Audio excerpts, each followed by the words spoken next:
That's all right.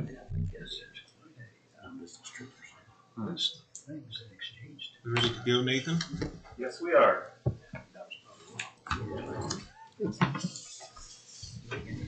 Okay, it looks like it's 7 o'clock, so I will call the February meeting of the Whitley County Planning Commission to order. I would ask that everybody signs in if you haven't done so already. And our first item to attend to would be the Pledge of Allegiance, so I'll ask that everybody stands.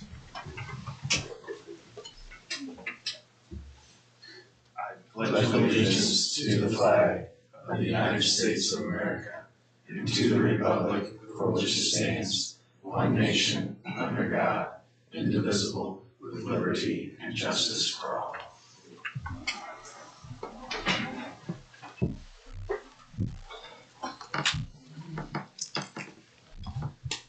Alrighty, next item would be a roll call. If you would, please, Brent. Yep. Travis Baker, Chad Banks. Here. Dane Drew. Here. Brent Emmerich. Here. Jack Green. Here. Thor Hodges. Here. Mark Johnson. Here. Kim Kurtzessler. Here. Joe Wolf. Here. John Woodmansey. Here. Thank you. Next, we'll move on to our previous meetings minutes. Everybody had a chance to look over those. We would ask if there's any errors or omissions or corrections you'd like to see, and if not, we entertain a motion. Move to approve. Second. Thank you. We have a motion and a second. If there's no further comment, we'll go to a roll call vote, please. Travis Baker, Chad Banks. Yes. Dane Drew. Abstain. Jack Green. Abstain. Thor Hodges. Yes. Mark Johnson. Yes. Kim Kurtzessler. Yes. Joe Wolf. Yes. And Brent Emmerich. Yes. Thank you. We're going to have a public comment on many items on this agenda tonight, so we ask at this time that anybody that wishes to address the commission this evening to take an oath, and I'll turn that over to our legal counsel. So if you plan on speaking tonight, would you please stand and raise your right hand? Do you swear or affirm that any statement you make tonight will be the truth? If so, say I do. Thank you. Thank you. See no old business. We will move right into new business, with the first item being 25W Subdivision 1, Twyla Chalk. And I'd ask Nathan for a staff report. Thank you, Mr. President. So going to that. 25W SUDD 1 is a one-lot Subdivision to be called Chalk Subdivision, located at 7385 West 200 North in Richland Township, Zone AG Agricultural. The intent is to split the one lot from the overall total acreage of the overall parent tract. It does include dedicated right-of-way, filings due to previous splits from the overall parent tract in 1979. Being one lot doesn't require a rezoning. This is just over the minimum lot area required, just over the minimum lot width, and the lot frontage is compliant as well. Outlined in blue is the overall parent tract, and I said total acreage, not all of this is total, but the overall acreage. Closer view of the location in question, of where the plat's going to be. This is the proposed plat, pretty much rectangle. Overlay of the proposed plat over the proposed location, along with contours and legal drain easements, speaking of legal drain locations.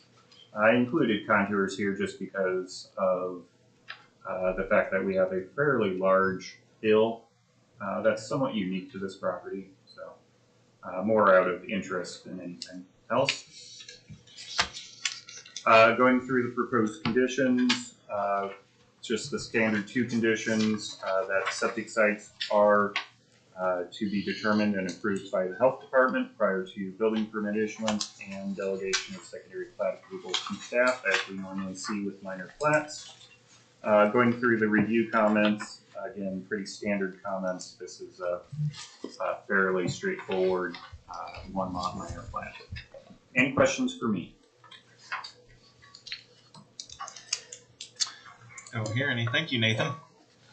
Is there a representative of the petitioner or the petitioner here this evening that would like to speak? The podium is yours. Please state your name and address. Also, that goes for anybody addressing the commission tonight. Thank you. My name is Ryan Pepler. I'm with Walker and Associates Land Surveyors. We were at 112 West Van Buren Street in Columbia City. As far as things go, this is about as straightforward as they get. Just a rectangular potential building site for a family member.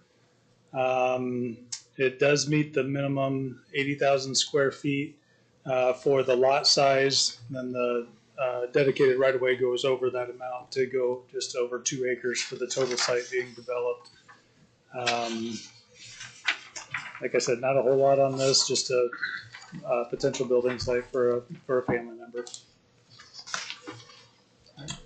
Thank you. Any questions from the commission? Alrighty, thank you. This time I'll open the podium up for public comment. Anybody that would like to comment on this petition may do so.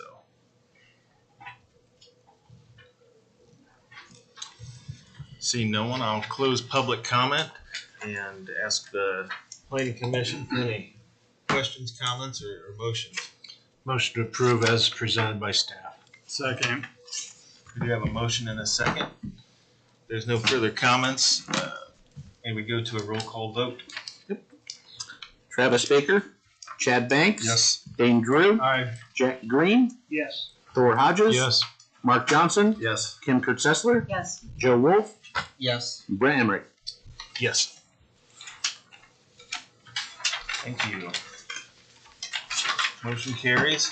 Next item on the agenda is 25W Subdivision 2. Charles and Jennifer Magers. We would like the staff report, please, Nathan. Thank you again, Mr. President. So going to this staff report. This one is a bit more detailed, a little bit more involved with the perimeter than just a simple rectangle. So what is proposed is a 2-lot subdivision to be called Eagle Acres, located at 5145 West State Road 205, which is at intersection of State Road 205 and 500 West. Zoned AG Agricultural. The parcel is proposed to be split into 2 lots, basically to create 2 building sites. Dedicated rights-of-way. State Road 205 already has right-of-way, but this would dedicate that to the public And then 500 West would also have right-of-way being dedicated. NDOT did supply comment that the access to the proposed Lot 2, which is the one at the intersection, would be limited only to 500 West. It would not permit anything coming off of State Road 205. The county engineer also echoed that in his comments as well. And I believe he's got some restrictions on exactly where along 500 it could be placed as well. Platting is due to previous splits from the current parcel and so on, and you can see that the zoning code minimums are met there in that table. Highlighted in blue is the overall parent tract. Of note, and perhaps a landmark, is that there is an existing old animal barn on the property over here on the western side. So if you've driven down 205, that's a fairly obvious landmark on this property. Eel River is to the south there. Aerial view with contours, floodplains, and drains. For reference, there is a drain that runs through the middle of the property. It is not a legal drain as I understand it, but it is a drain, and that is through the draw that's running through the middle of the property. And you have associated floodplain going up through the middle as well. Despite a large portion of the overall property being in floodplain, there is still sufficient buildable area on the higher ground. The proposed plats, again, this does have a dividing line between the two lots that more or less follows that legal drain draw through the middle of the property. And you'll note the fairly extensive dedicated right-of-way along State Road 205 and the more normal right-of-way along 500, more normal width. Proposed plat overlaid over the aerial for reference. And then the proposed conditions 1 and 3 are the, of course, fairly standard proposed conditions. Number 2 is that any limitations on access be noted on the face of the plat for future reference. Again, going back to any limitations, particularly for 500 West, that may be determined by the county engineer. So that's the summary of the staff report. Any questions for me at this point? Doesn't look like it, Nathan. Thank you. I'll ask if the petitioner or a representative of the petitioner would like to come to the podium and tell us about the project.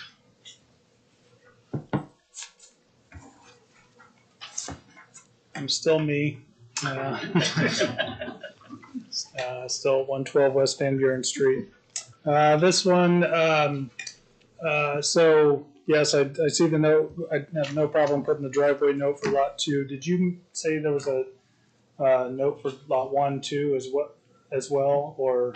No, just Lot 2. Okay, all right. So Lot 2, we'll make a note on the face of the plat that the driveway has to be located on 500 West. I'm assuming they may even want it down away from the intersection a little bit.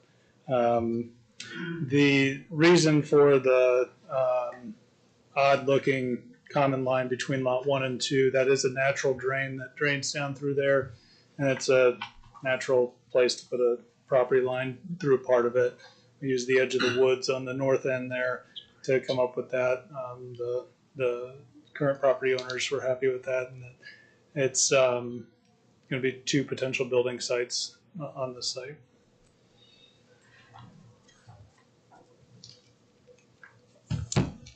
Any questions?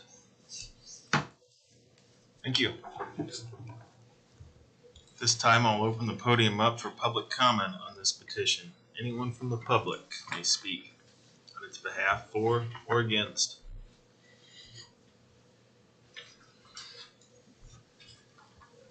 Seeing no one interested, I'll close public comment and turn discussion back over to the Planning Commission.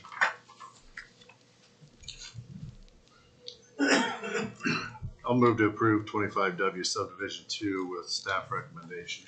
Second. I think Dane was first. We do have a motion and a second. May we go to a roll call vote, please? Travis Baker, Chad Banks, Yes. Dane Drew, Aye. Jack Green, Yes. Thor Hodges, Yes. Mark Johnson, Yes. Jennifer Sessler, Yes. Joe Wolf, Aye. Brent Emmerich. Aye. Thank you. That motion does carry unanimously. Next item, 25W vacate 1, Amos and Mandy Schwartz. May we have the staff report, please, Nathan? Sure thing. Oh, nope. Yep, that is correct. I had marked that off too soon.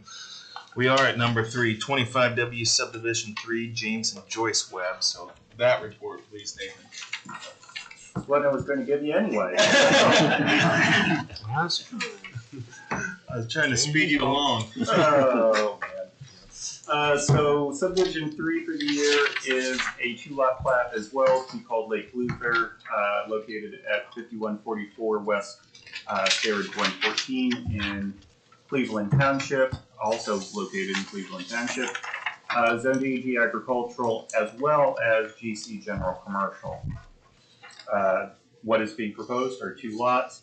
The split between the two is intended to split the existing home site from the existing and currently former business area. So basically that portion that's zoned GC from AG, but the line doesn't exactly line up with the zoning line. Dedicated right-of-way for State Road 114 would also be included, which actually is what causes the need for a variance for the lot area for Lot 1.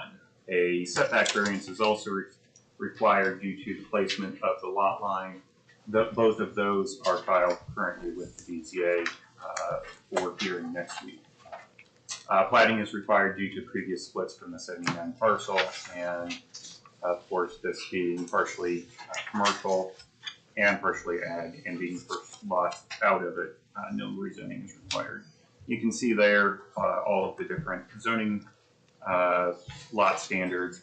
Note that Lot 2, because it is primarily commercial, actually has a much smaller lot size requirement than what we normally see. It's only 10,000 square feet for general commercial. On well, septic, sewer, public water, whatever, there's no distinction like there is for lot size in AG. So that was utilized to help with this plat. Same thing with the lot width and frontage as well. That said, the health department has given indication that there is sufficient room for the septic site, so they're okay with the reduced lot area as well as being compliant with the zoning code. Highlighted in blue is the subject property. You do have one adjacent property owner immediately to the east and one southwest along State Road 114 in Huntington County. Closer view, just for reference, you can see there is an existing fence line that separates the home from the business area. That at one point this was a car repair facility. I can generally state that. I'm not sure exactly what they did, but generally stated.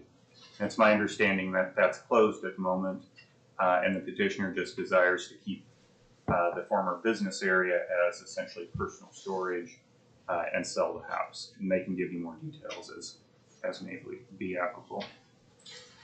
But that also does explain the jog in the proposed dividing line. Basically follows the existing fence line there. And you can see that more clearly on the aerial overlay. Proposed conditions, number 1, that variances are required. Again, they are pending. Number 2, this is just a general recommendation because this is both a residential and potentially commercial mixed plat. I would really recommend having covenants and restrictions just to ensure that the two owners involved in the plat understand the fact that there is potentially business there, that there is a residence next door, and utilize those covenants to get along in the future.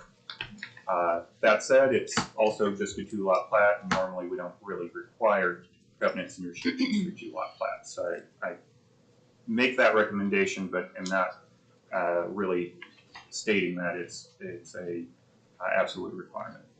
Number 3 is the standard delegation of secondary plat approval to staff, and as I said, the health department already has the septic sites on record, so that one's not a condition unless you just want to wish to add it just for consistency. Any questions for me at this point? Yeah, Nathan, you said that the variances are pending. Yes. So it has not yet been brought to the BZA? Correct. They are pending Tuesday night. Okay.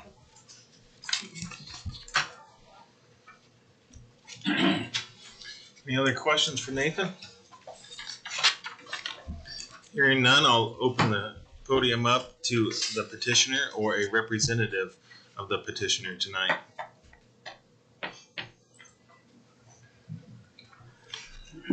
I'm James Webb, 5144 West State Road 114. And my wife and I own the property. We've owned it since 1989. And I did have a business in the commercial portion, which I have since closed, but I still use it for storage and working on my storage for cars, working on my cars. We'd like to split the lot and then eventually sell off the homestead area because, you know, it's just getting too hard for us to take care of it. We'd like to downsize and move closer to our son and be able to have less maintenance. So the reason for the line kind of cutting over to the building and then back to the road is because the septic fingers are in the front and they go towards the east, towards the red buildings there.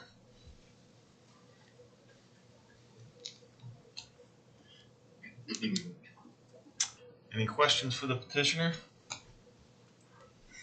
I don't hear any. Thank you. Thank you.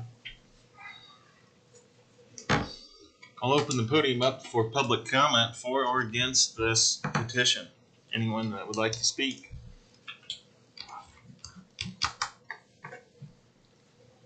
Seeing nobody coming forward, I'll close the public comment and turn it back over to the commission.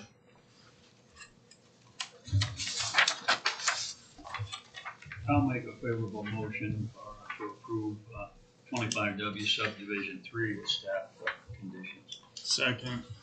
And can I clarify your motion? That includes all the proposed conditions? Yes, that Nathan yes, staff mentioned? conditions. 1 through 3. Alrighty, we do have a motion and a second. I'll ask for a roll call vote. Yes, sir. Travis Baker, Chad Banks, Yes. Dane Drew, Aye. Jack Green, Yes. Thor Hodges, Yes. Mark Johnson, Yes. Kim Kurtzessler, Yes. Joe Wolf, Aye. and Brent Emmerich. Yes. Thank you. That passes unanimously. Now we can get on to the fourth item in new business, which is 25W VAC1 Amos and Mandy Schwartz. And again, I'll ask Nathan for your staff report. Sure thing. So this is a plat vacation, so the opposite of what we have been seeing for the past 3 cases. What is proposed is to vacate lot 1 of the Twin Oaks subdivision, which is located on 450 West, about a quarter-mile north of Henry Road, also in Cleveland Township. Zoned AG agricultural. For reference, the 2-lot subdivision that is Twin Oaks subdivision was recorded in 2003. It is a non-contiguous subdivision, meaning that lot 1 and 2 aren't next to each other. And as you'll see in a second, the petitioners or the developers' home site was actually in the middle between these 2 lots, and that comes into play in a second. So what is proposed by the current owner is to vacate lot 1 and combine that now vacated lot 1 with the petitioner's adjacent unplatted property, the middle piece that the developer had not included in the non-contiguous split. Plat. The intention is to construct an outbuilding on or near the former property line between the 2 pieces and eliminate that property line and eliminate the setbacks associated with it. Also, further intent is just to eliminate a tax parcel by consolidating the two. You can see there on the table the new parcel acreage would be 33 acres, over 33 acres. Lot width would be 882. Lot frontage, same thing. This does have dual frontage along both 450 West and State Road 5, just for reference. So, highlighted in blue, the lower purple area is the subject Lot 1. The upper purple area is Lot 2 of the Twin Oaks subdivision, and the area in between is the petitioner's unplatted piece that was the original developer's excluded piece. So you can see that here in the plat from 2003, Lot 1 down here with the frontage onto 450, their excluded original tract, and Lot 2 up here. Lot 2 does have a house on it that was built not too long after 2003. So just to illustrate what's going to be done, the orange area is Lot 1 that would be vacated, and then the red outline is the proposed new unplatted piece that would be created from the combination of Lot 1 and the currently unplatted piece. So going to, the plat vacation criteria, unlike normal subdivisions, there are criteria involved in plat vacations, and these are those. I really won't go into detail here, it's written in the staff report, but generally staff does feel that the criteria are supportable in this vacation. So then finally, the proposed conditions, just one in this case, and that is that the proposed, that the vacated area must be combined with that adjacent parcel in order to create that 33-acre piece, and it can't just be vacated by itself. So any questions for me?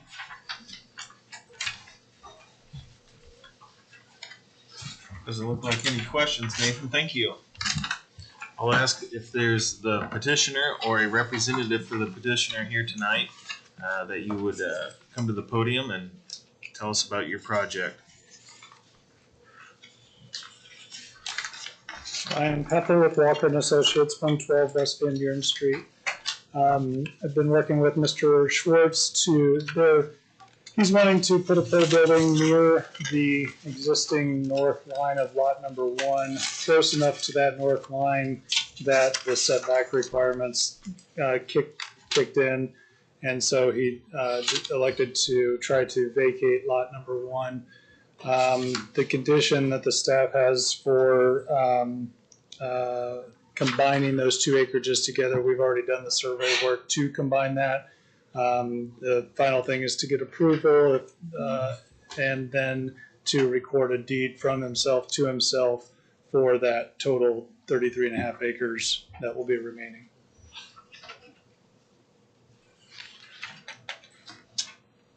Thank you. I don't hear any questions, so appreciate it.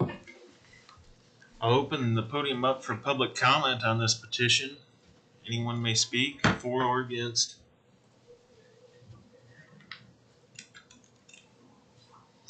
Going to close the public comment on this petition right now and turn the floor back over to the Planning Commission. I'll move to approve 25 West Vacation 1 with proposed conditions and recommendations of staff. I'll second that. Thank you. We do have a motion and a second. If there's no further comment, I'd like to ask for a roll call vote, please. Joe Wolf. Aye. Kim Kurtzessler. Aye. Mark Johnson. Yes. Thor Hodges. Yes. Jack Green. Yes. Dane Drew. Aye. Chad Banks. Yes. Travis Baker. And Brent Emmerich. Yes. Thank you. That motion also passes unanimously. Next item on the agenda is 25W Rezone 1. This is for Christ Community Church of Churubusco. I'll ask Nathan for his staff report, please. Thank you again, Mr. President. So this is a little longer staff report than the last ones. So this rezoning is for a 16.6 acre plus or minus site, currently addressed 6231 North State Road, North 650 East in Smith Township. Currently zoned IPM Industrial Park Manufacturing. That rezoning from AG, or excuse me, at the time it was A1, to I1, light industrial, occurred in 1998. In 2006, when the zoning code was changed, I1 zoned areas became IPM, and so that's why we have this area of IPM. It is currently improved with an industrial building that was constructed soon after that rezoning. Currently vacant, as I understand it. About 10 acres of the overall site is unimproved or wooded. Generally, only about 6.5 are utilized for the industrial facility. The request tonight is to rezone the entire site from IPM to GC General Commercial. The intention is to use the building as a church, and I use church in quotation marks because that means that is the that is what's listed in the zoning code. It could be other religious institutions as well. But churches are permitted uses of the general commercial district, but not the industrial park manufacturing district. That is important to note because churches under federal law are given some protection in terms of land use, and you do have to allow religious institutions wherever you have comparable uses allowed. Being that there are no comparable uses to a church in IPM, and that churches are called out as explicitly permitted in general commercial, this rezoning is necessary. On the table are the current zoning districts and uses of the surrounding area. You have AG Agricultural, IPM, mobile home, manufactured home park, and general commercial, all within the area, which you'll see here in a second when I get to the zoning map. But it is a rather large mix, relatively large mix of zoning districts as well as uses for anywhere in the county, actually, in such a small area. Highlighted in blue is the subject site. This is a platted lot of an overall subdivision. It's always been zoned industrial. There are provisions in the covenants that discuss this being separate. The petitioner has discussed amending the covenants to further explain that this is not a residential site, and they can give you more details if they feel that's appropriate. A little closer view.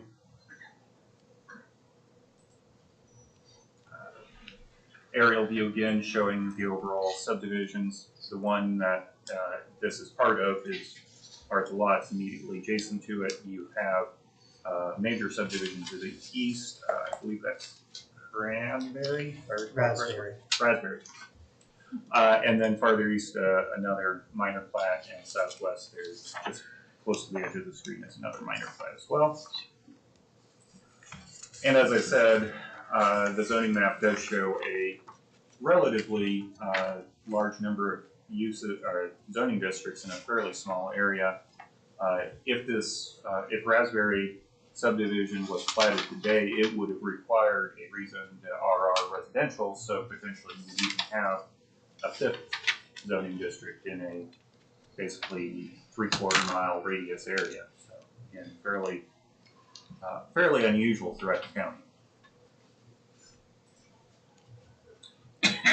For everyone's reminder, the future character and land use map and the closer view of the subject site. This is located more or less in the mixed rural character type. However, it is kind of getting closer to the rural agricultural character. So I would say, given that you have a lot of existing development surrounding it, it probably is more the mixed rural character than it is rural agricultural.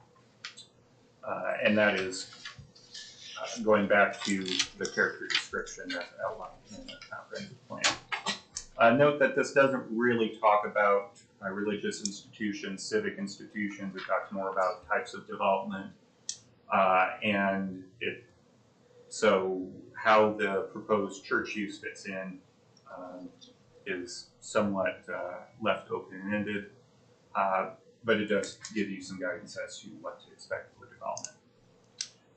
The comp plan does, however, when it talks about what uses to expect in the mixed rural, agriculture and 1 and 2 family residential would be the primary things to be seen.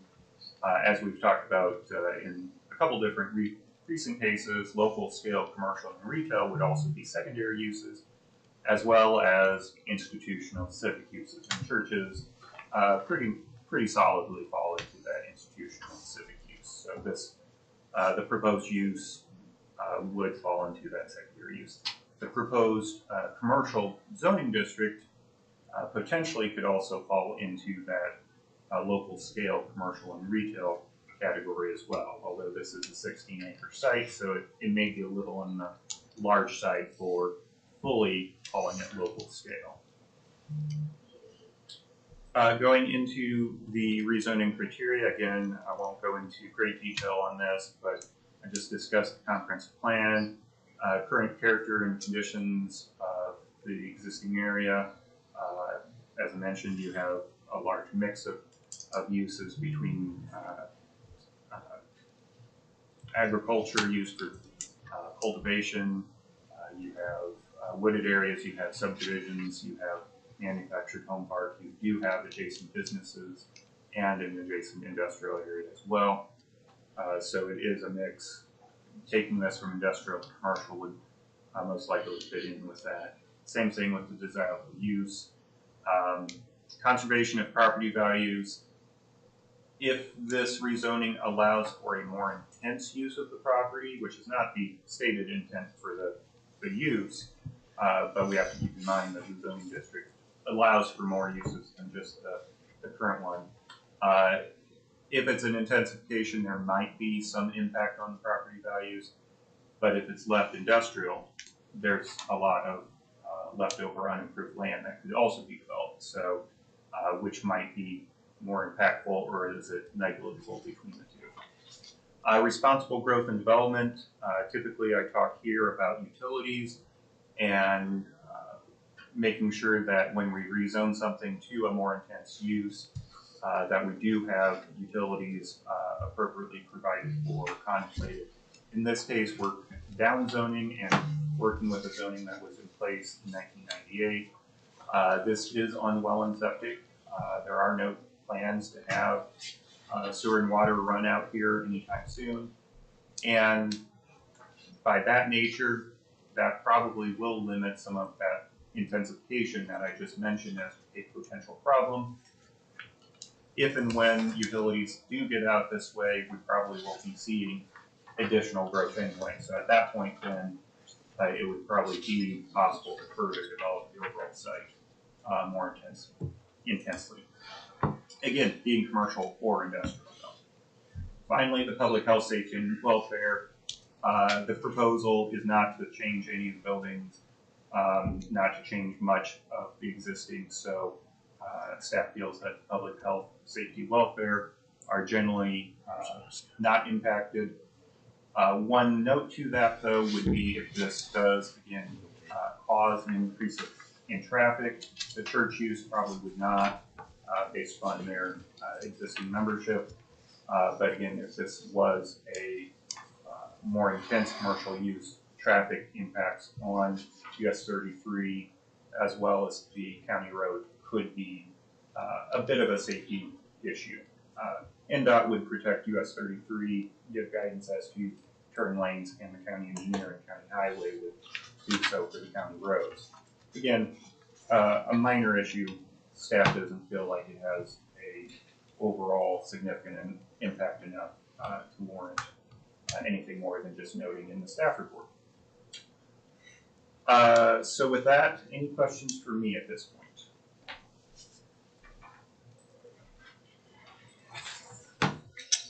I think you covered things pretty well, Nathan. I don't hear any questions. So this time I'll ask that a representative of this petition or the petitioner themselves comes to the podium, and the floor is yours. Thank you, Mr. President, members of the commission. My name is Brandon Amos. I'm an attorney with Barrett McNagny. We're located at 215 East Berry Street, Fort Wayne, Indiana. Here this evening on behalf of the applicant, Christ Community Church of Churubusco.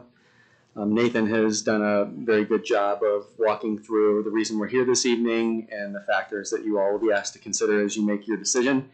So I don't want to belabor the staff report that was thorough and you've undoubtedly seen at this point. I did just want to provide a little bit of background on the applicant and touch upon a couple of the factors that you'll be considering briefly. C3 was founded in 2009 by a team of 6 families who wanted to plan an Easter service for folks who didn't have a church home. Initially led by Pastor Rick Van Horn, who has pastored at various churches in the community of Churubusco. Started out with modest aspirations. Services were held at Mountaintop Coffee House in Churubusco, which is now the location of Busco Beans, so small facility. Over time, as momentum grew and additional members started to join, the decision was made to move to a different facility north of town there at Turtletown Plaza. They operated there for 5 years before moving to the Churubusco High School auditorium, and then in 2020 moved to the center, which is located at 316 North Main Street right there in downtown Churubusco. C3 is a local church with a heart for Churubusco. Its vision statement is growing in God's word and going with God's love. It serves the community. It serves the residents of the community, the members of the church, the elders, the leadership are all community members. Just have a passion and a heart for the town of Churubusco. It's a congregation of approximately 200 members. Any given Sunday, roughly 150 to 200 folks show up for service. Currently offers one service, Sunday mornings, fellowship from 9 a.m. to 9:30, and then service from 9:30 to roughly 10:30 in the morning. Due to the age, condition, and size of the center, it became apparent to church's leadership that they would need to find a new home at some point. So various options have been considered, including buying vacant ground south of town, possibly constructing a new facility, eyeing properties that came for sale. For various reasons, none of those options were feasible. And it wasn't until 2024 that the church became aware of this property being listed for sale and found that this was a perfect fit. It checks all of the church's boxes. It will allow for nearly immediate use, but the size of the building will accommodate the church's potential growth and new ministries that the church intends to offer down the road. This is a picture of the building. It was originally constructed for Pro Systems, most recently occupied by Lincoln Automation, and is currently vacant. This building is approximately 30,500 square foot commercial industrial building. Use of the building would include the sanctuary, gymnasium space, and then typical office space.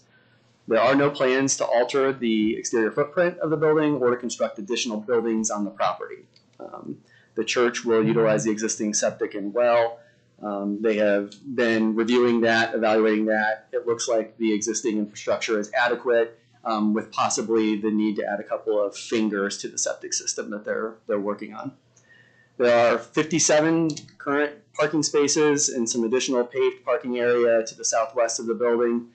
Again, with the congregation of roughly 150 to 200 attendees per service, the existing parking is adequate to accommodate that. But as the church grows, there's a recognition that there will likely need to be additional parking added in the future. And I just highlighted a section here.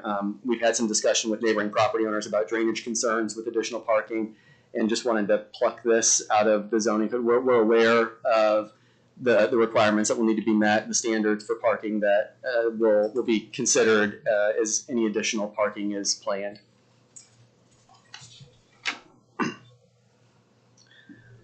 So as Nathan mentioned, the request is to rezone the property from IPM to GC.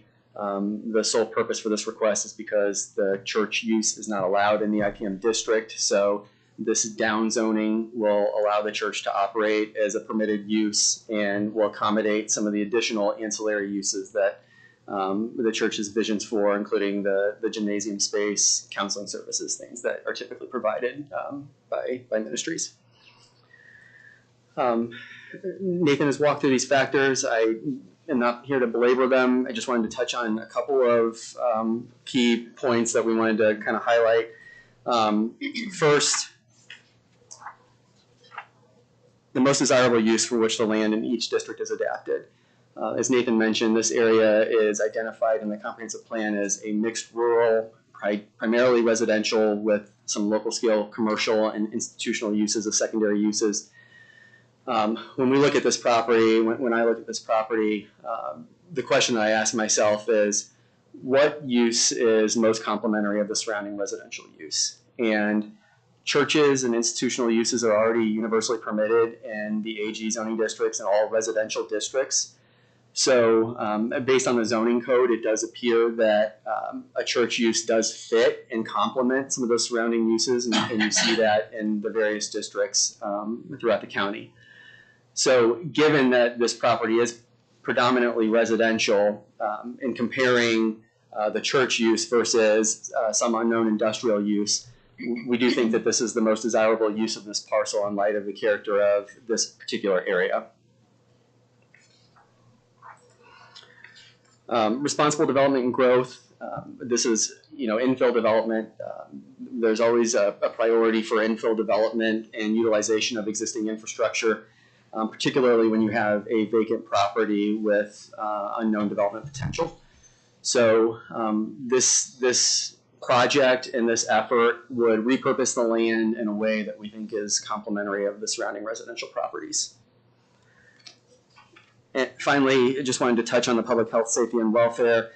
By its nature, the church is a clean indoor operation with little to no external noise, odor, or impacts on neighboring properties. No environmental impacts.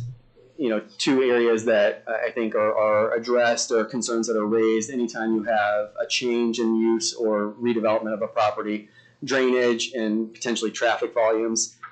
We have discussed drainage issues with the neighboring property owners, and as Nathan mentioned, we are working on cleaning up some things with the covenants to provide a level of comfort to them that the church will not make any changes that have negative impacts in terms of drainage on the surrounding properties.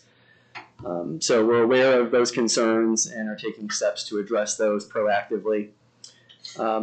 Relatively low traffic volumes. Again, the congregation is approximately 150 to 200 people, so we estimate maybe 50 to 60 cars for Sunday morning service, and that really is the only concentrated use of the property. There are other ministries. I provide an example here, a youth ministry that meets Sunday evenings, but 20 cars or fewer is the expected impact there. So expected impacts are minimal, but this is something that will be continually monitored, and as the church grows, if there is a need to address traffic concerns, we think there are options such as adding turn lanes on the property, working with NDOT to potentially add a second access off 33, but those are issues for another day as we kind of see what the impacts are. But those are the points I wanted to touch on. The church's new lead pastor, Dwayne Modlin, is here. He and I are both happy to answer any questions that any of you may have. How long was the previous business viable? When did it go out of business? And how do those traffic patterns compare to what you're anticipating? Yeah, so they operate typical business hours primarily throughout the week. They've been there for a while, and just recently the lease expired, I think, in January of 2025, so very recent. I don't know exactly when they initially occupied the building, and their use, I think, is probably not as high as what you would see with a regular Sunday morning service, but higher than what you would see like with the youth ministry on a Sunday evening. So somewhere in between is what I would describe it as.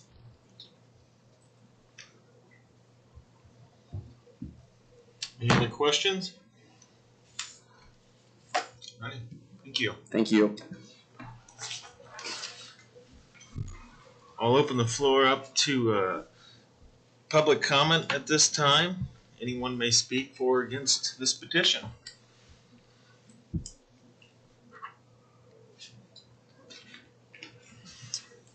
Seeing no takers, I'll close public comment and turn the discussion back over to the Planning Commission.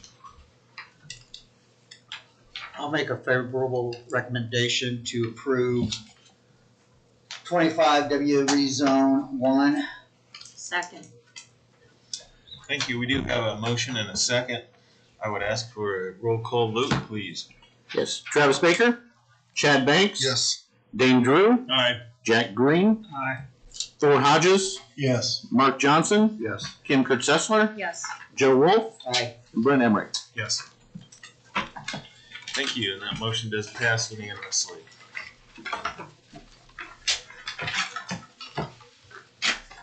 Next item under new business is 25 WCPA 1, and this is something that has been in the works for quite some time, and it's back on the agenda, so I will let Nathan give us more details on this, please. Sure thing. One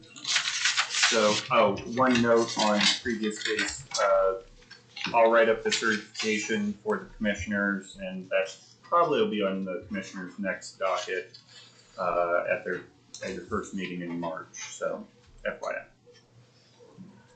FYI.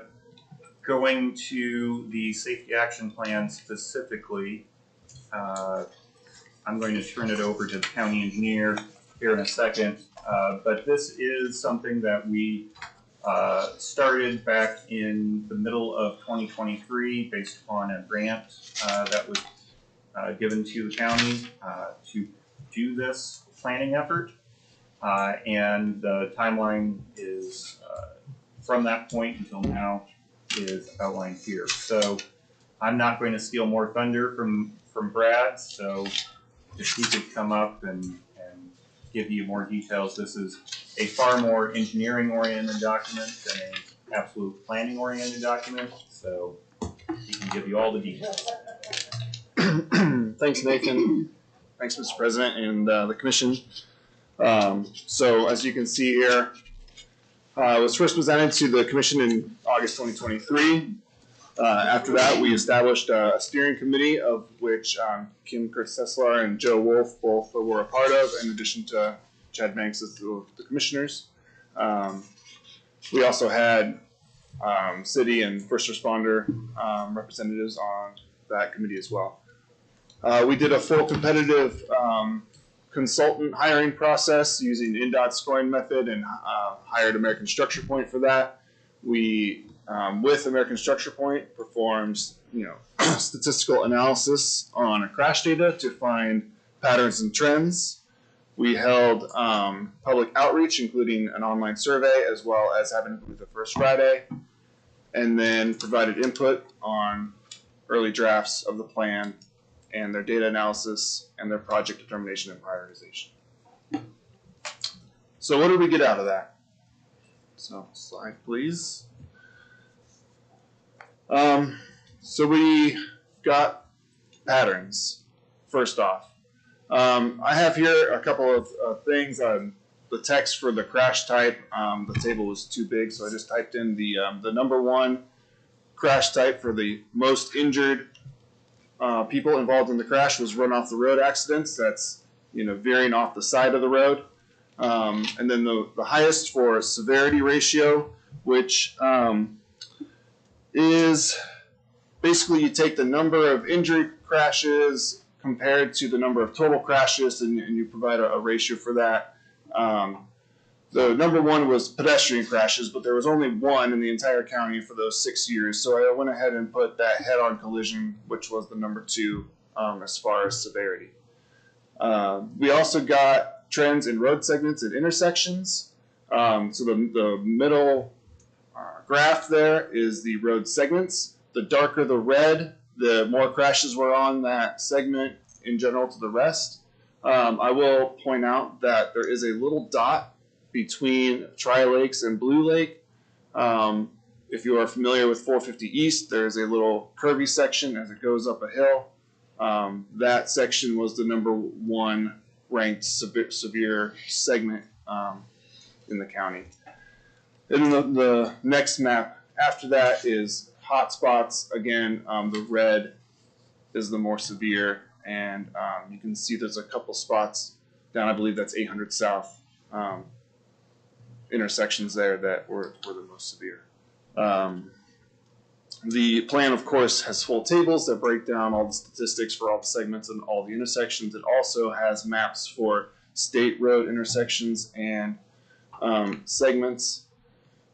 Because it was at the initial brief to the Planning Commission back in 2023, it was apparent that we wanted to keep state routes in mind, even though we don't have as much power to fix issues on state roads. We didn't want to overlook it. Go ahead, Nathan. This is just a quick slide on public feedback. The bar chart and the maps are results of the online survey. People provided what they thought were unsafe intersections for motorists as well as pedestrians and bicycles.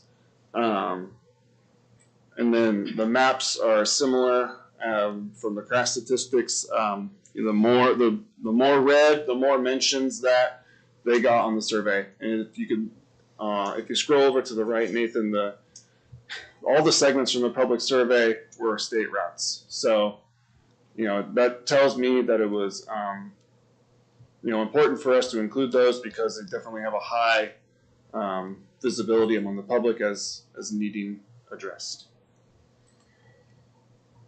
And then finally, on the last slide, we got policy, processes, and strategies, recommendations. Policies that we can enact as a county that would improve safety and further our safety goals, as well as the strategies on the table, which are not necessarily planning documents, but campaigns we can launch to help get awareness out there, as well as increase safety.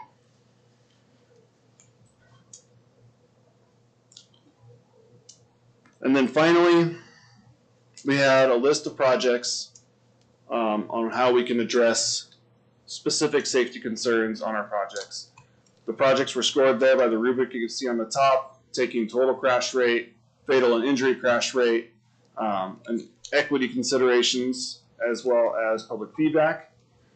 I have a couple pictures there of 2 systemic types of fixes. These were #1 fixes for basically all the projects. And for the short-term solution, for road segments, it was rumble strips, mostly along the edge line, but also in the center. And then for intersections, it's getting more and more popular to basically put lots of signs and flashing lights to make you know the stop sign is coming. And so that's a cheap kind of quick way to try and increase the safety at a stop sign. I will add that for rumble strips, it's one of those things where it seems quick and easy. Pay somebody to go down the road with a rumble strip machine, and boom, you got it. But unfortunately, you usually need a certain roadway width in order to do rumble strips, and most of our roads are not wide enough. So in order to do rumble strips, we would then have to do a full widening project, which might involve right-of-way and a whole bunch more. So we will do rumble strips where we can, but we might have to look at some of the other solutions, such as guardrail, reflective paint for edge lines, etc.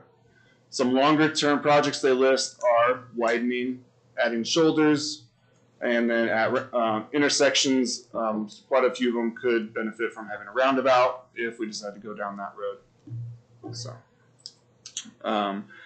I can go into more detail on any of the patterns, trends, projects, strategies, whatever you need. I think we also have the plan available to look at. It's 200 pages long, but we can skip to it. So I am done. I can step down or stay here for questions? I want to cover real quick the process and why this is before the Planning Commission tonight, just as a more refresher, and Brad there in the discussion of the projects makes a good point why this is important to be before the Planning Commission. How it's proposed is to be adopted as a supplement to the overall county comprehensive plan. It's very similar in nature to a thoroughfare plan, which is an overall transportation plan, which is also a supplement, or a detailed subplan. For example, the city has a downtown development plan that was a subplan of their overall comprehensive plan. Doesn't replace or modify the comp plan, it just supplements it. The important piece to this is by adopting it through the public hearing process as a supplement to the plan, the Plan Commission, as you go through development activities, subdivisions, for example, development plans, even rezonings, you have the ability to reference the safety action plan and make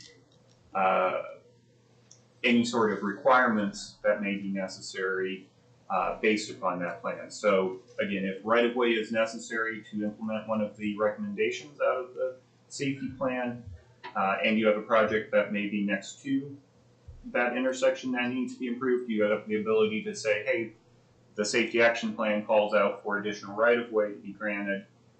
You need to dedicate that as part of the overall subdivision.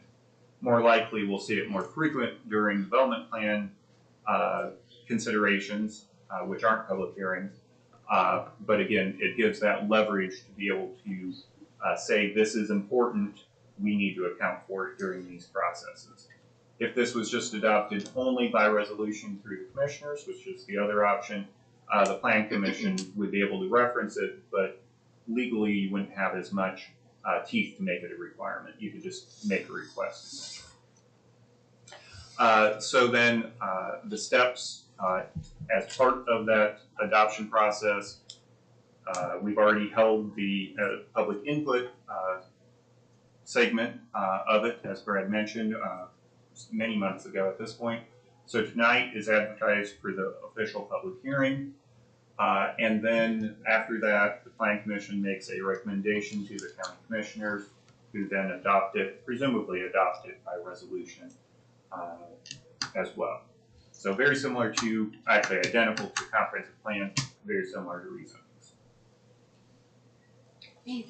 Nathan, when you have those instances in future petitions where the safety action plan could impact them, will that be included in your staff report? Yes, as much as I can, because there are the highest priority ones I definitely will. Some of the lower priority ones we'll just have to see where things stand by the time that comes around. Okay, thank you. I would like to add that this is a living document. As we go through and we implement some of these projects and strategies, we will monitor them, see how they perform, and update the plan as necessary moving forward. How often would we do the studies? Is this like every so many years we do the study, or how does that work? So I think now that we have this kind of foundation document in place, I can get a summary of crash data for each year from LTAP just by asking for it, and then I can update our data, kind of refresh to see if the hotspots are still the same, and update as necessary. And I do think there's a commitment in the plan on doing just that thing every year, updating the data.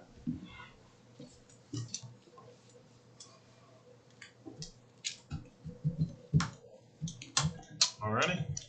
There's no other questions for Mr. Allen. Thank you. We'll let you sit down, and since it was advertised for public comment tonight on the safety action plan, I will open up the podium to anybody that wishes to comment on what we just heard about and what's being proposed.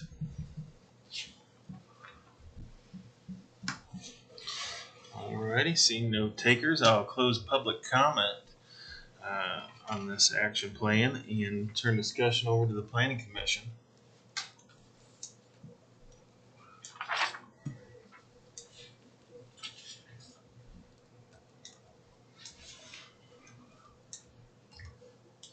I'll move for a favorable recommendation for 25 WCPA 1.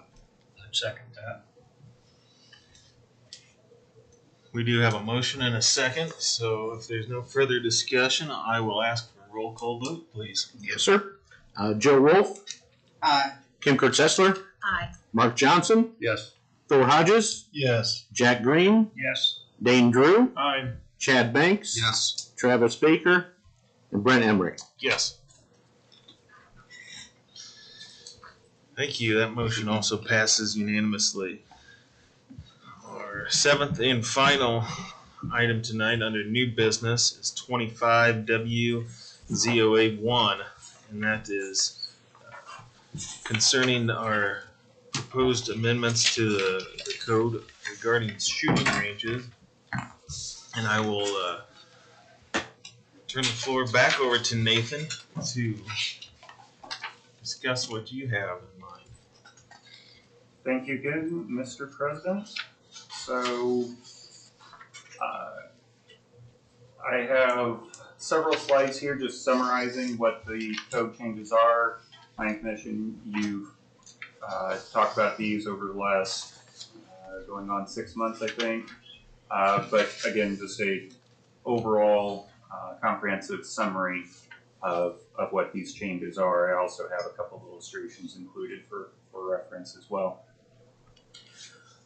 So going to that here, get this on the screen for everybody at home.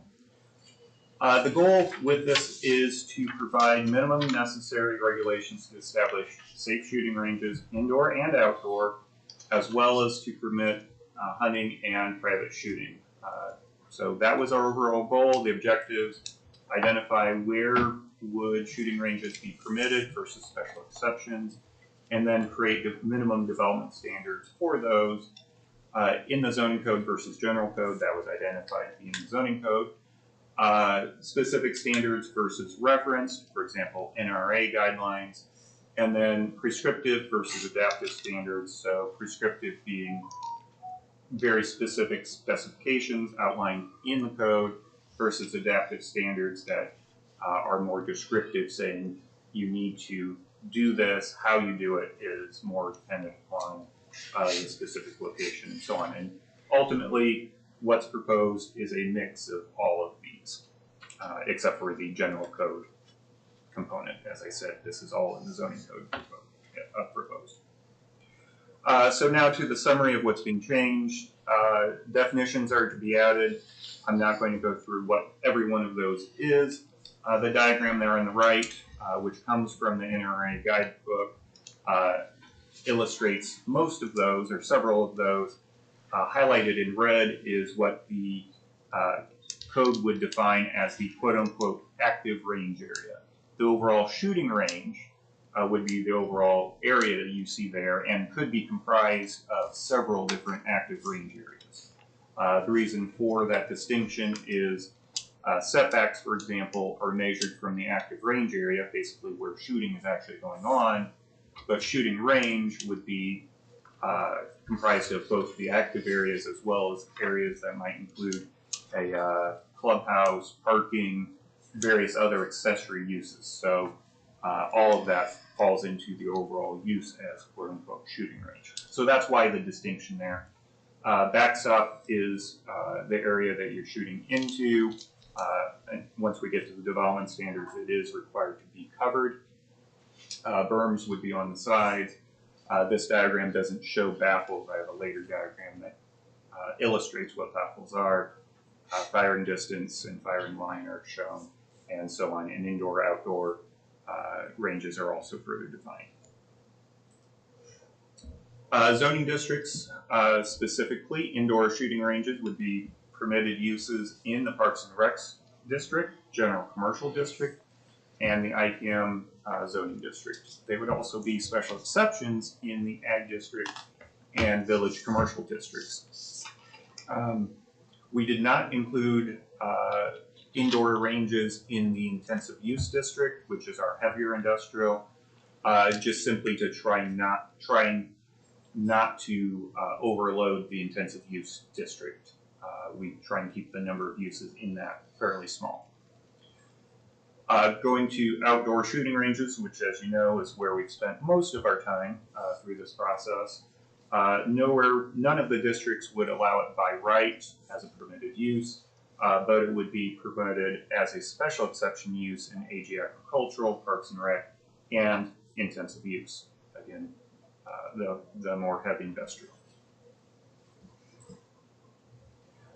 Now going through high-level view of the standards to address one of our goals with this, and that is the more private shooting range, creating a definition of, standards for quote-unquote incidental shooting, which are not subject to the rest of the development standards. That includes game and general hunting. Game hunting is pretty straightforward. General hunting is included in case you wanted to make a case that vermin, so going out and shooting rats, that's not exactly game. So that's general hunting, for example. Wanted to make sure we covered both aspects of it. Also included would be the unorganized shooting of firearms on private property for personal benefit only. That really gets to the core of what we were trying to discuss. As well as temporary events on sites approved by DNR. We had a couple instances where, say, 4-H has temporary events. That's more incidental to their overall mission and not an established range that would be subject to the development standards. Also, set aside would be accessory shooting ranges, which would be applicable, subject to applicable standards, but not the full range of standards. And those are shooting ranges that are accessory to a permitted government facility. Say the jail wanted to have a shooting range, for example, or a gunsmithing business where you're doing test firing, for example, or perhaps customers doing test firing. I'll pause here because I saw a couple kind of questioning faces. Any questions or clarifications that I could address? Okay. Moving on then, indoor shooting ranges. Again, this was fairly straightforward. We did have some discussion about it, but the code would generally state that indoor shooting ranges would need to be consistent with the recommendations of the NRA's range source book as amended, as well as any conditions of approval if applicable. So that would be any that would be a special exception, for example. But to nail down a few things that were a bit of a concern, specifically walls, ceilings, and floors would be impenetrable to the ammunition being used. So basically it needs to be of a material you can't shoot through, and or have baffling to prevent the projectiles from hitting the walls and ceiling. Again, the idea is that you would protect the building from being shot through and having damage done by the projectiles inside. And then finally, from a noise standpoint, they would be constructed and insulated so that the firearms being shot would not disturb the peace of others surrounding the site. Going into the summary of the outdoor shooting ranges, again, this is where most of what's in the code is, except where the code is more restrictive or where conditions of approval are more restrictive. Outdoor shooting ranges are to be consistent with the range source book. As I mentioned during our discussions, the range source book is a good resource and a good guideline. It does not have as many specific standards as what we were hoping, and so that's why the code actually goes into a few specific standards. It also makes a lot of reference to outside designers of ranges, and so if someone were to propose a range, it would be a combination of our standards in the code, a range designer using the range source book, as well as best practices to develop what this range would look like in order to propose it to the BZA then as a special exception. The code would require that ranges be designed to contain fired bullets and ricochets within the active range area, generally stated. Also generally stated, the ranges must be kept in good condition. That's kind of open-ended, what good condition is. More specifically, backstops are required. The height is variable.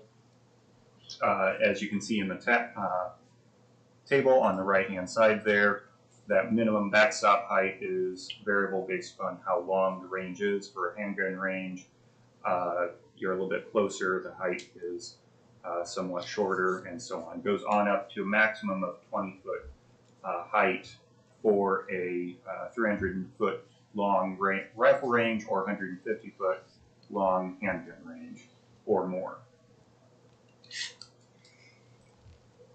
Cover is required for the backstop, again, to contain any sort of errant, not errant shots, but any ricochets that might be bouncing off of the targets under the backstop.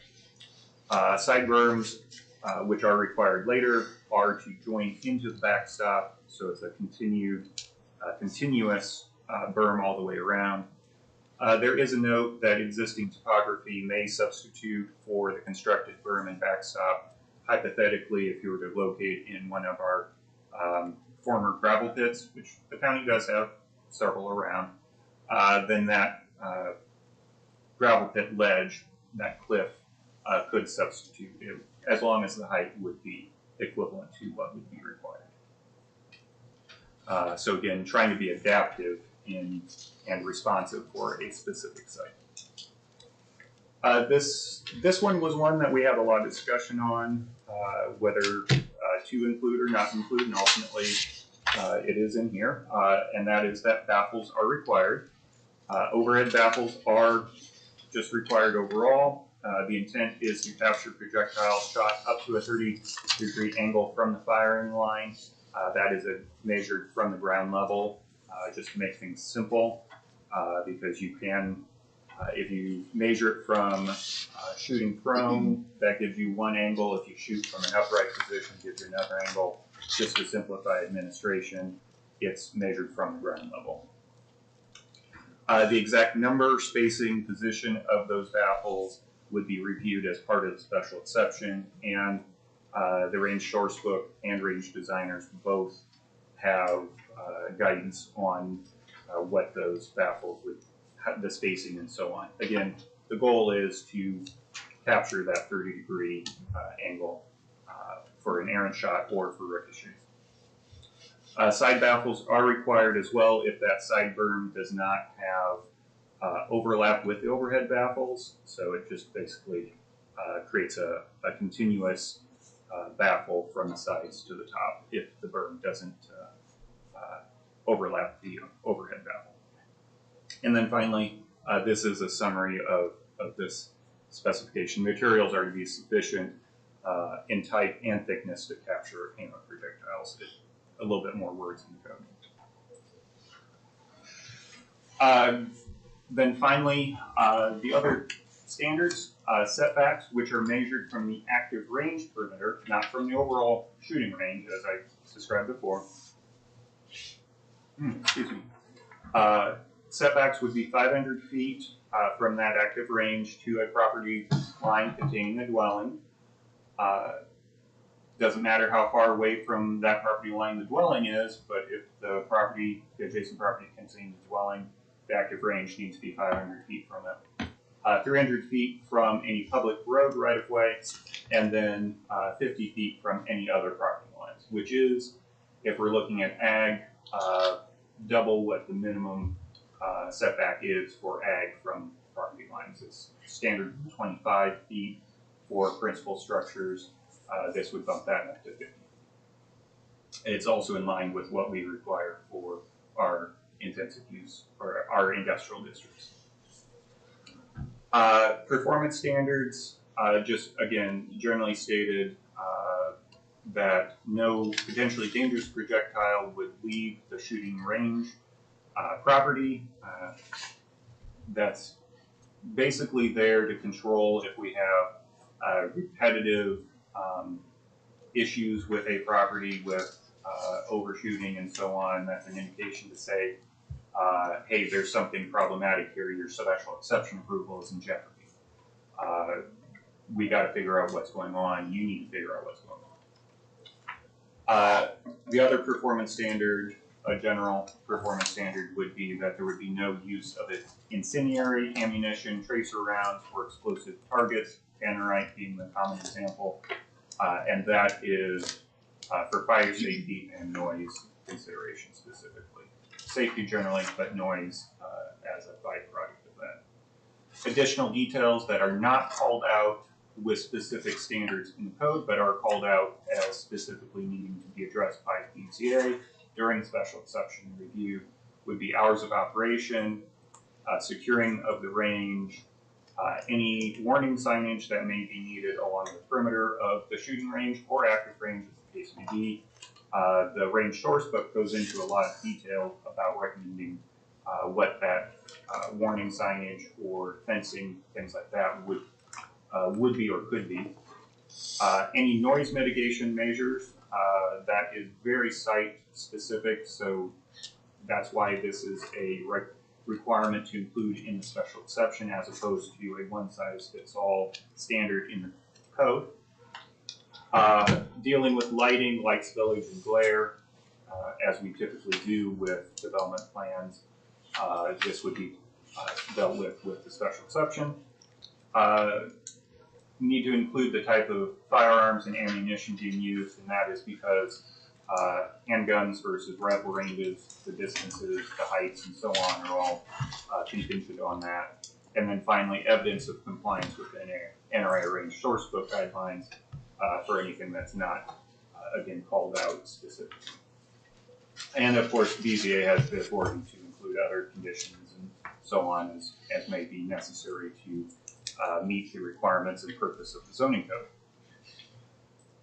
So finally, I want to throw a handful of illustrations here just to give some illustrative examples, show some pictures with all of this text. The first one is from the range source book, just a general, not to scale illustration of what a rifle and pistol range would look like. Very similar to the other illustration I showed earlier. They note that the height of the backstop is site-specific and can be up to 20 feet high. As proposed, our code would give more specifics as to why that backstop would be up to 20 feet high based upon the length of the range. And then you can see there the other notes and so on. Again, this is from the range source book. The below diagram is the indoor range section, what their recommended indoor range looks like. And on the left-hand side, you have the firing line. On the right-hand side, you have the bullet trap, the target line, and then the backstop. Overhead, you have baffles, again, to protect the ceiling and roof from ammunition, from projectiles going upwards. These two illustrations are from the Canadian Royal Mounted Police shooting range design guidelines. They have nice diagrams, so I pulled these out from them. So the upper one is a fairly good illustration of what a baffled shooting range looks like. The overhead baffles, the berms on the sides, the backstop, again the covered backstop to prevent the ricochets from the targets. So that would be the baffled range, and then here is a section of what that looks like as well for reference. The spacing of the overhead baffles, the number of them, all of that is very dependent upon the length of the range, the overall topography, and so on. And you can see there the 30-degree angle notation that I mentioned before. So again, that's a summary, although it is a detailed summary, a summary of the overall code proposal. So any questions, clarifications, anything I can help with from staff's point of view?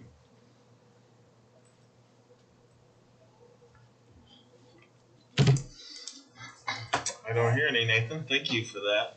Thank you. There's a lot of information here, and this has been a many months long process, and I'd like to thank the individuals that were on the committee that worked out all these details. I know you guys have invested time and energy into this, and trying to find something that works for a lot of people and that is fair. So I think without further ado, I will open a public comment up for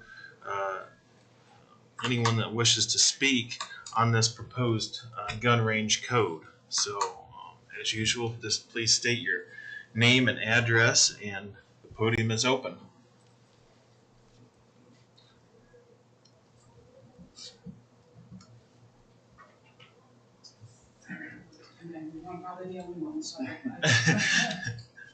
I'm Travis Hart. Address is 4425 East, 500 North, Columbia City. Couple concerns. Obviously, noise is number one with an outdoor range. And then, is there anything about lead and going into the ground and contamination? Do you want me to respond to the questions? I think so. This really isn't a Q&A, but I mean, if it's within reason, then I'd say go ahead, Nathan. Perfect, thank you. So generally, the range source book does have guidelines on dealing with lead and capturing the spent projectiles, and the design of the berm and the backstop or the ammunition trap, as the case may be, all of which are intended to recover those materials. Exactly what's appropriate for any particular range, again, really would be something that could be discussed with BZA during the special exception process, and things like natural features may come into play with that. I don't really want to speak for them without a specific site, but generally speaking, the range source book does have guidelines, and so this would refer to that and what they recommend. Thank you. That's it.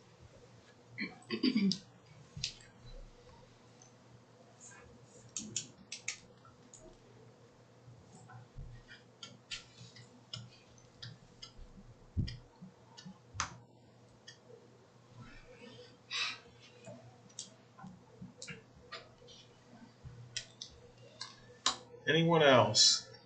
Comments? Like it? You don't like it? No more comments. Okay, I will close the public comment section on the proposed code and turn discussion back over to the Planning Commission.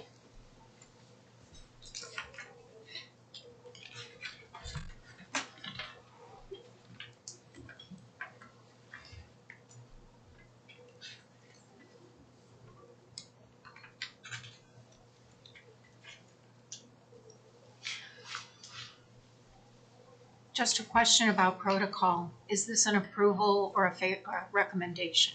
Thank you. I usually do state that it is text amendment, and so it's a recommendation to the commission. So you can do favorable, unfavorable, excuse me. Yeah, favorable, unfavorable, or no recommendation. If it's unfavorable, I'd appreciate perhaps more discussion than for an unfavorable recommendation. And also, a favorable recommendation can have conditions along with it. Correct. If you feel like there's any changes that need to be made before it gets to the commissioners, that would be appropriate. If they're large changes, I think a continuation might be appropriate. I would move that we make a favorable recommendation to the commissioners. I'll second. Thank you. We do have a motion and a second. I'd like to go to a roll call vote, please. Certainly. Joe Wolf. Aye. Kim Kurtzessler. Aye. Mark Johnson. Aye. Thor Hodges. Yes. Jack Green. Yes. Dane Drew. Aye. Chad Banks. Yes. Travis Baker. And Brent Emery. Yes. Okay, we will get that certified and to the county commissioners. Again, unless you feel otherwise, it'll be on for the first month. And then We can talk about that, but I won't be at the first meeting of the month. okay. We'll get that figured out then.